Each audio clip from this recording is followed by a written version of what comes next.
Lofton is strange. He treats Orthodoxy like it's a couple of Discord servers, some archbishops, and think tanks. None of it has to do with parish life, and he treats us like we have RC. I definitely agree.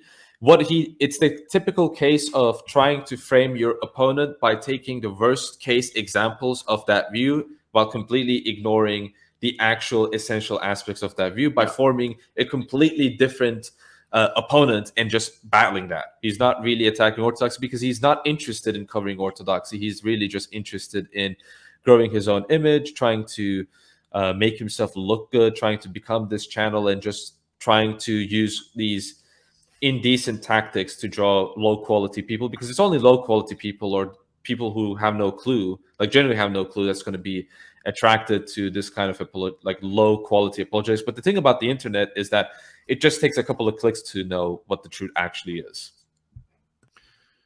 Yeah, that's a great way to put it. I mean, he's been at this for so long, relying on drama because he knows that he'll get 3 times more views covering us from a drama perspective than he does when he tries to do his own boring, unwatchable theology talks, which again get like 800 views. So he'll get like 7,000 views if he does something based on drama. But the problem is that he hasn't still figured out that drama streams aren't going to get you like David said, consistent, intelligent watcher base. That's going to get you a low tier drama base. And when you try to base streams around drama, I saw this when, there was blood sports period when Andy was basing his channel around blood sports. You can get a growth spurt from that, but that audience is not there for serious theological, historical documentation, transformation of their life. They're there for the drama, and then once the drama is not cool, they move on.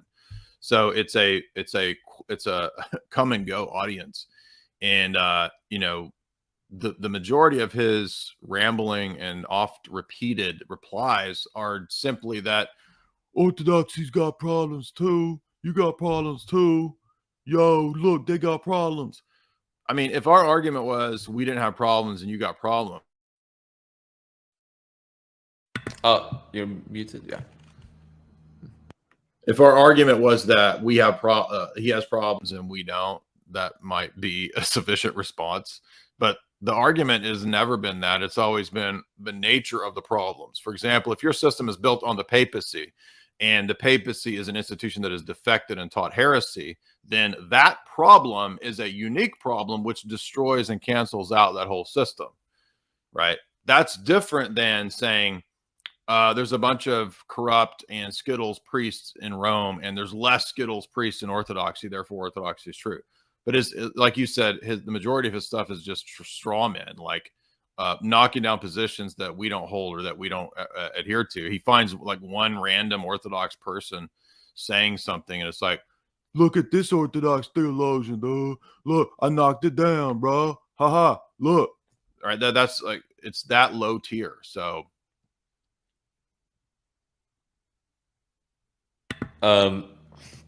let's see. I mean, do you remember his defense of Pachamama? It's like, oh yeah. I remember even responding to that. His argument was literally, no, Pope Francis believed it was the Virgin Mary, and that's what it should be considered to be. And if you believe that it is the Pachamama demon, then you're committing grievous mortal sin. First of all, who are you to designate who is committing what kind of a mortal sin, what not? You're just a fat idiot. Secondly, is that this completely goes against iconographic theology, because the whole idea of the likeness between an image and what it is depicting is that it depicts the thing that it is supposed to be depicting. So if you have a water, I use this exact example. If you have a water bottle and you say this water bottle is actually an image of this pencil, then you're an idiot, because they have nothing. They don't have anything in common in that term. They're both objects, so therefore they're the same. I mean, this looks like a pencil to me. Pachamama is a woman, Mary's a woman, therefore they're the same. Yeah, it has nothing to do. They basically have nothing to do, for most part, between each other. It's the same thing with the Pachamama and the Virgin Mary. Pachamama is a demon conjured up by the imagination of a bunch of, people in America. The Virgin Mary is an actual historical a woman who gave birth to God. That's a huge difference, and they look very different. They're depicted in very different ways. They have different characteristics, and again, it's what Saint Theodore the Student says, as you pointed out. What is the image depicts the person, right? And so it has to have personal likeness. The Pachamama has no personal likeness with the Virgin Mary. They're completely his whole unrelated. Word concept fallacy over imagery there is the whole basis of Roman Catholic syncretism. Yeah, and they defend enculturation, which is just an idiotic practice for what they call same basis. Exactly. Yeah. They make images of idols and they say it's Christ. That's like making an image of Zeus and saying it's the Father. Which ironically, there's actually in the Seventh Ecumenical Council, there was an instance that they cited a life of a saint, where in that instance someone was making an image of Christ, but it was like the image of Zeus. And the icon writer, his hand basically stopped. He couldn't write it properly because it was an image of Zeus. It wasn't an image of Christ, right? And so he had to edit the image. And I talk about this in my video on icon veneration. Well, I mean, this is natural theology, right? The natural theology is premised on the idea of the theistic fallacy that because there's commonalities, the referent is the same. But you just showed how absurd that is. Like the fact that Pachamama is female and the fact that Mary is female, it does not equate to the same referent because they share characteristics. This is just so stupid. Oh, Pachamama pregnant. So yeah, that it's just all of these like similarities. Are just well, I mean, enough, just think right? about natural theology, right? There's a common monotheism because they all believe in one God. Okay, Yeah. So if I believe that the one God is Satan, am I part of the monotheistic tradition? Why not? Exactly. Well, no. You see, there's got to be these other. Okay, but see, now it gets to be arbitrary as to what. So it has to have these specific properties, these essential properties, but not these. But well, if you're a Christian, one of the essential aspects of God is that He's a Trinity. So I mean that already kind of does not work with the so-called monotheistic system. But at the end of the day, let Roman Catholics say that we worship the same God as Muslims do. I guess that's because now they're defending that. I mean, it's quite ironic because the Vatican, that's Nostra Aetate is Vatican II theology. Yeah. Because when I looked into like religious discourse for the first time, and I had a traditionalist disposition, all this kind of stuff, I looked into this kind of stuff, and I looked at Roman Catholics, and they will talk about, if you don't believe the Roman Catholic dogma, you're not part of true faith. And it sounded really, it appealed to me a lot. Like I really started to respect Roman Catholicism because of this attitude. And then I will just see stuff like, oh, by the way, we worship the same God as Muslims. By the way, if you don't believe that, you're a heretic. It's like, what? That doesn't make it. That doesn't make any sense. And any argument they use is just kind of like these flimsy arguments, like, oh well, Paul talks about the unknown God, and that means the pagans actually worship the Father. So which is like, it says you don't know Him. That's why it's called the unknown God. If he was teaching natural theology, he would say the known God. Yeah, exactly. And they just use these flimsy arguments that doesn't really.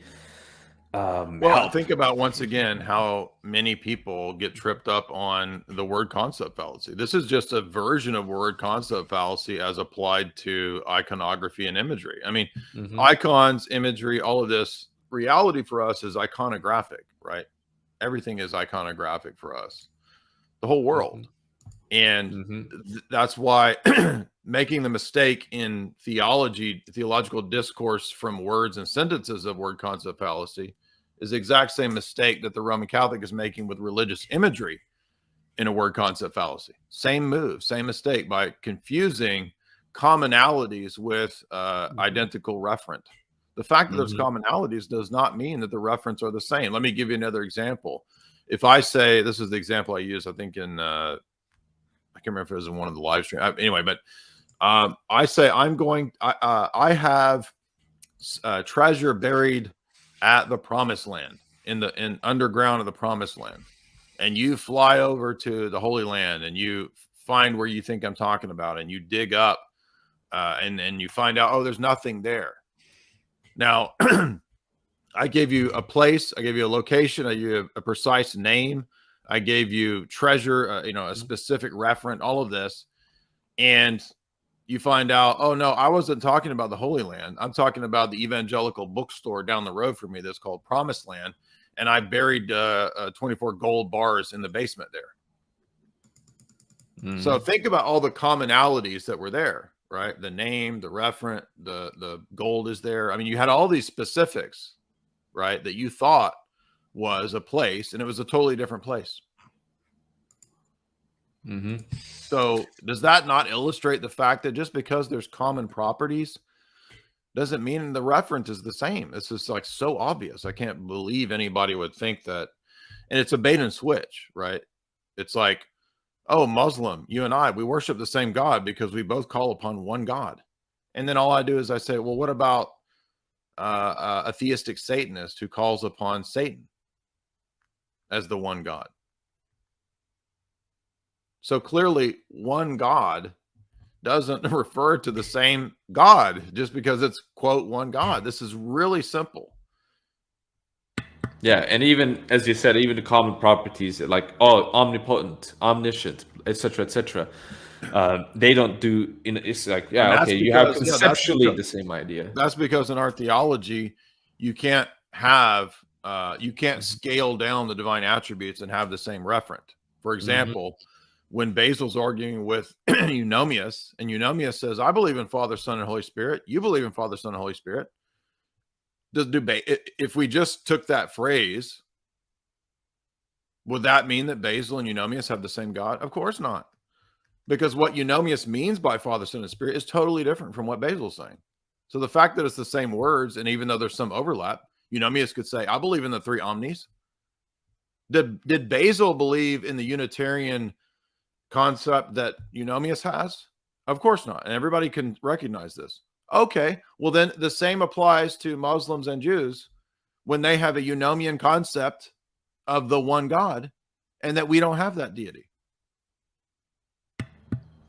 And I think especially with the point about St. Basil's against Eunomius, one of the things he argues is that, well, we have knowledge of God because of the things that come down to us, and that allows us to have direct knowledge and perception in some senses of God, whereas you have this understanding both in Eunomius's view and this other Unitarian views where it's just this merely conceptual idea, just something you conjure into your mind.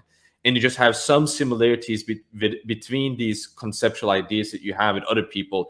And you say, well, we actually think the same exact thing because it has some attributes that are in common between these conceptual ideas. Whereas St. Basil is saying, no, we have experience with God as Orthodox Christians as well. There's also that caveat of this kind of practical aspect of St. Basil's theology as well. That doesn't really exist in these other religions either. Next question. It's a bait and switch, right? I mean, there's a fine line between saying, yeah, if you look at pagan religions, there are commonalities with ideas in, Christianity. But that doesn't equate to, I mean, this is the same argument that like perennialists make or that Freemasons make. That, oh, well, there's commonalities, so it's all the same religion.